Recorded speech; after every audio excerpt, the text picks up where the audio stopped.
Alright guys, welcome back to Formula 1 news. After all the power unit related drama of recent days, Mercedes may well have an advantage over the rest of the competition when it comes to raw performance in the engine, but that does not necessarily mean their car is going to be so much faster. We're not even talking about the aerodynamic side, but purely about the fuels that those engines will be running. Rumours emerging over the last couple of days that potentially the biofuel that Shell and Ferrari are going for could well outperform in the early stages the e-fuels that we believe most of the other manufacturers are pushing for this 100% sustainability. Could that well level the playing field going into 2026? Very much interested to your thoughts in the comments. Hit the like button if you enjoy. Subscribe if you're new as always.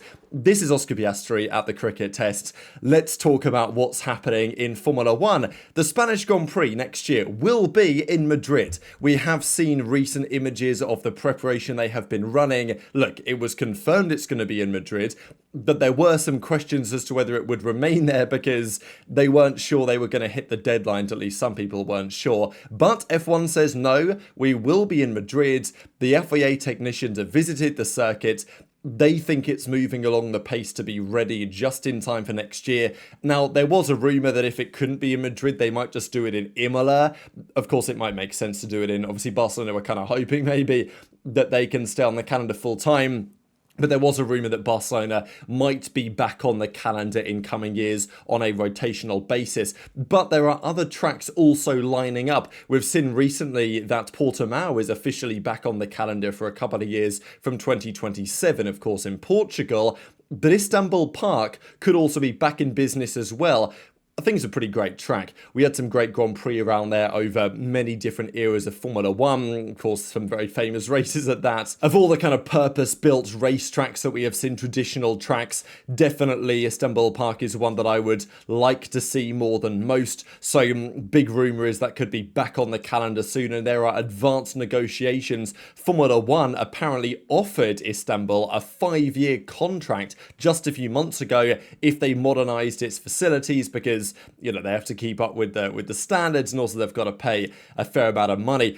But according to this report, in addition to Barcelona obviously not being so happy that Madrid looked ready to go, there's also rumours that Istanbul Park will return. It is just a matter of time as to when the deal will be signed rather than if it will be signed. So look, I am never going to oppose actual racetracks being added or added back to the calendar. There have been some concerns in recent years. Or are we going to do a New York street race? Are we going to do a Bangkok street race? It's like, look, we've got enough street races, lads, right? I think it would be nice to go back to some proper tracks. Turkey, I think, is one that is absolutely worthy of consideration. You can actually race on it. Okay, it might not be perfect, but the reality is for these modern Formula 1 cars, some of the tracks just aren't that suitable. Imola, for example, just doesn't really work that well nowadays with these massive cars. Istanbul Park, it's wide. There are multiple lines you can take.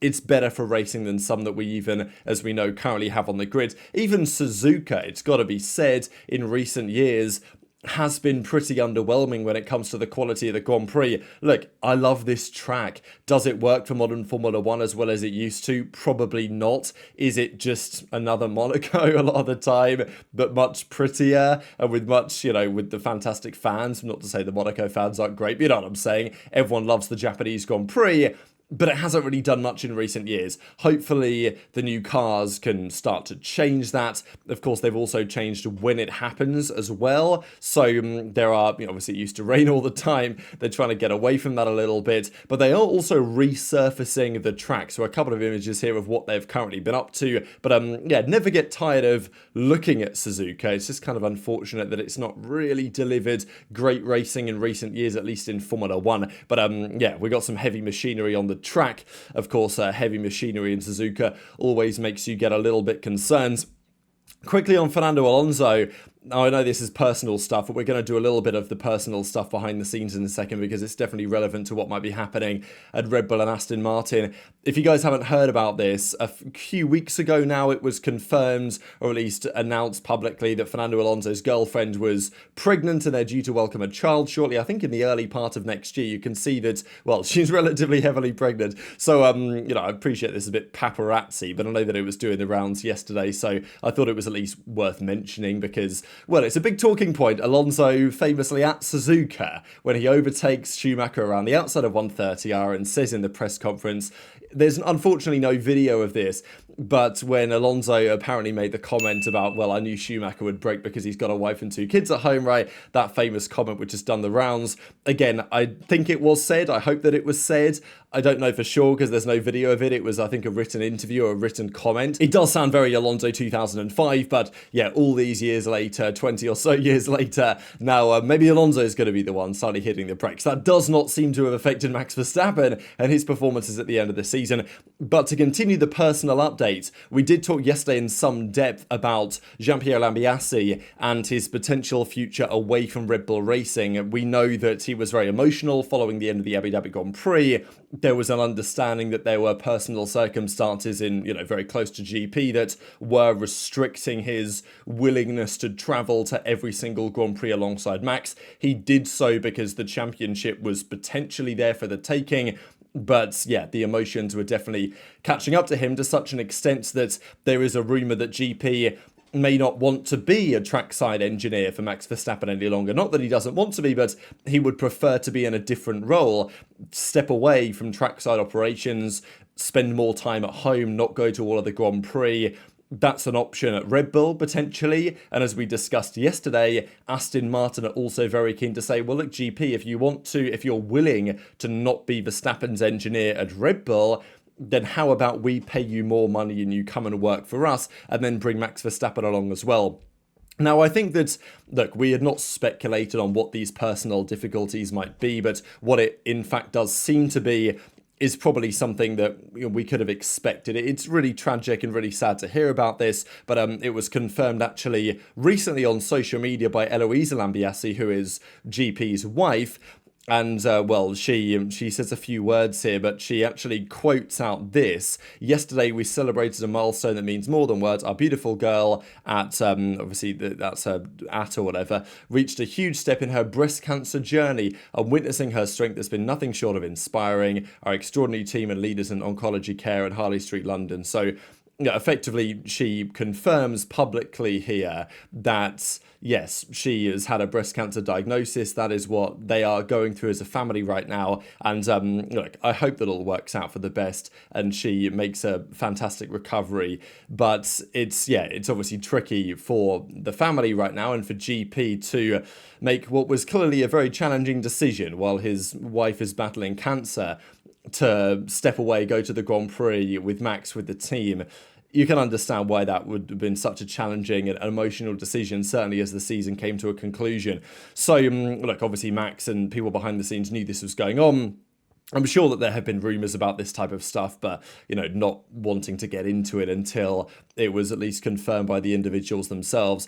So, look, with any luck, everything will take a turn for the best and Eloise will make a great recovery and GP can get back to doing what he wants to do alongside Max at the Grand Prix, presumably. But if that's not possible, then it could change things, right? Like if GP wants to spend more time back at home, which is absolutely understandable, then are Red Bull the best place to be, or could potentially Aston Martin give him better opportunities in the circumstances? It is a good question and a question that will continue as long as Aston Martin want Max Verstappen as their driver, which, well, I don't expect to change anytime soon.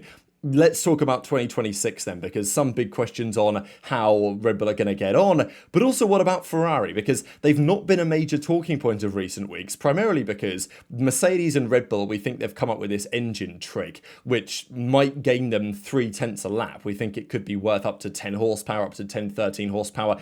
Again, some questions on how big of an advantage this really is. There is an understanding that Mercedes have looked to find a way to increase the compression ratio beyond the legal limit when it's not being tested. And the FIA have told them, well, look, we are going to test it at ambient temperatures if it ticks the boxes. That's okay with us because we cannot test it in other circumstances. Now, whether Mercedes can get back to 18-1 that it was in the previous regulations, that seems like a major challenge to do purely through thermal deformation. So maybe they can't get to 18, maybe they get to 16.5-1 or whatever. So maybe the advantage isn't absolutely enormous, but there is a rumour that at least Mercedes will have, from a pure internal combustion engine perspective, a more powerful engine than their rivals. That may also be true for Red Bull powertrains as well, and that's over half the engines on the grids, the cars on the grids, powered by one of these engines. Now, if Honda, if Ferrari, if Audi have missed a trick on this one, yes, they could try to protest. Maybe they get it changed for 2027, but it's not going to affect things this season. So that's raised big questions. Are Ferrari cooked before it's even begun? Is it inevitable that we will get either a Red Bull or a Mercedes-powered car winning the championship? Because if they're 3/10 a lap faster purely on the internal combustion engine, it's difficult to imagine that that can easily be made back. Look, maybe Ferrari can make that back on one or two teams, one, two or three teams, but is it likely that they're able to overturn a 3/10 deficit on purely aerodynamic performance and electrical factors and all of that over all of the Mercedes-powered rivals, McLaren and Mercedes, and Williams obviously were pretty competitive at times with Ferrari this year? Probably not, right? So is Ferrari's season over already? Well, the answer is no, because there is still quite a lot going on behind the scenes, and there was a lot of complexity here in 2026, and there are a lot of moving parts. The ICE is one of them, but in recent years, it's been like, okay, how strong is the engine? This year, the talk is also turning to, well, okay, how good are the fuels? That is a very relevant piece of information that we currently don't have the answers to. What we do know is that Ferrari's approach is different to rivals, which could be bad, or, of course, it could well be good and give them an advantage in that sense. Ferrari say their engine, it's looking good. I mean, that was what this was. The hybrid system has worked well on the dyno. It's worked well on the test bench. The team trusts its engine. Here we go, baby. The optimism is back. Like Vasseur said, I don't care what happened in Australia. What matters is how we develop as the season goes on. But let's talk about the fuels, because yes, Mercedes might have the strongest combustion engine, but can you take advantage of that if the fuels aren't as good? So we used to run not particularly sustainable fuels. And again, you can talk about sustainability all day. The bottom line is, do F1 really care? Is it just a marketing ploy? You know my opinion on that. The reality is we're moving away from normal fuels towards e-fuels, biofuels. The idea is it's a sustainable fuel. And I think this is actually a great thing. Yeah, it might be a marketing piece. Obviously, the real frustrating thing on the marketing side to me is the electrical stuff, because, I think we'd be better off in a world where we're running V8 engines with or without a turbo with synthetic or sustainable in some ways fuel. I actually think that's where we're going to end up in the coming years. Yes, currently these sustainable fuels are very expensive. They will continue to be so for some time, but at some point they will be cheaper, or they will certainly get cheaper as time goes on. And a lot of the manufacturers are currently saying, do we really think this hybrid is the future? Even the FIA and Ben Sulayem himself has literally said, I think, that a return to V8s or V10s, but more than likely V8s because it's more relevant for road cars, running on purely sustainable fuels, that looks like what F1's future is going to be. And I would be pretty surprised as it stands if in 2029, 2030, whenever we get further rule changes, because I don't expect these regulations to last that long really on the engine side. That's what I would expect. There's very plausibly going to still be a hybrid component when things change, but the next era will unlikely, in my opinion, have as much of an electrical reliance, and will almost certainly retain the reliance on sustainable fuels, because I think many of the manufacturers believe that is probably the way that the future looks as we move away from fossil fuels. So what does that mean for 2026? Because the last couple of years we've been using, 10% E10 or whatever, so the fuels have been partially sustainable, but mostly still fossil fuel based. Therefore, the performance has relatively been the same. Although Mercedes, as we know in 2022, their engine was very strong in 2021, right back from 2014, of course, since the turbo hybrid era came into effect. But in 2022, it didn't seem like Mercedes quite hit the ground running perfectly as they changed to the slightly sustainable fuels. It seemed like they did lose a bit of power. They gained that back. The guys at High Performance Powertrains did the work, but that, it seems, affected things. I don't know if there's any confirmation of that, but that is my anecdotal opinion, that it did seem like Mercedes had a weaker engine in 2022 than some of their rivals and what you might have expected. Yeah, they probably had a bit more drag on their car back then, but, I think the point still generally stands, and I think Mercedes might not be too dismissive of that perspective either. So what I'm saying is when fuel requirements change, things change quite considerably, and that's where we are for 2026. However, there are rules on what these sustainable fuels look like, but they are not especially prescriptive. You can actually do a number of things. As long as it falls within the range of what F1 consider to be sustainable, then you can take a couple of different approaches. Now, these are generally bundled into two general concepts. You've got e-fuels and you've got biofuels. Now, there were some rumours as this suggests that Petronas's, as in for Mercedes, their synthetic e-fuels might not match the efficacy of Shell's biofuel, which, look, if Mercedes' engine is more powerful, that could easily be overturned by a reduction in fuel efficiency or efficacy as it is described there. Aramco, they're doing the fuels for Aston Martin and Honda. Shell are doing the fuels for Ferrari, Haas and Cadillac. Those are the Ferrari-powered cars. BP are with Audi. ExxonMobil are with Red Bull and Racing Bulls. And then, of course, it's Petronas for all of the Mercedes engines. So those are the 5 different fuel suppliers, and they will all have very different ideas on what they want to do. I asked ChatGPT to get me a little bit of research done. I'm not going to read through all of this, but effectively the bottom line is the e-fuels they use like electricity to create synthetic fuels from green hydrogen, captured CO2. I'm not super familiar with the chemistry behind this, but the reality is the e-fuels are kind of what you'd expect, made using electrical processes, and they're all totally synthetic. But the biofuels, they're derived from various waste that Shell finds, non-food biomass, municipal waste and all this. They put it together and they come up with their biofuels. It's worth noting that it's not super clear what all the manufacturers are actually doing here. Many of them may have a more blended approach. For example, Petronas have actually not, it seems, said explicitly. But the general theory is that Aramco, they're using e-fuels, synthetic e-fuels. That's the Aramco approach. It's also worth noting for Aramco, they have already been supplying the junior formulas with this stuff in the last year or so. So they have more experience when it comes to this stuff than the other manufacturers do. They're going the e-fuel route.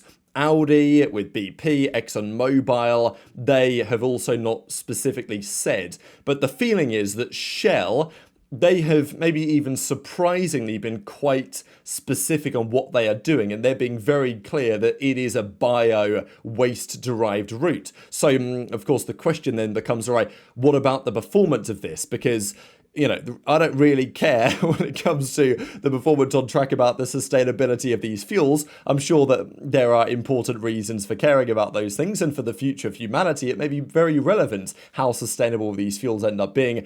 But I care about, is it quicker? And that's what the teams care about as well. Again, it's not just about, does it generate more power? There's more to it than that, right? Because the engines have a limit when it comes to boost and potential engine knocking and premature combustion, this type of stuff. These are issues that fuels have. And when you're running a brand new fuel, these are all sorts of complications that the teams will have to manage. So it's not as clear as to say, Mercedes, they have more compression, so they're going to get more power. It's like, yes, everything else being equal, but everything else is definitely not equal with all of these different fuel manufacturers. And when I asked GPT, okay, what's quicker?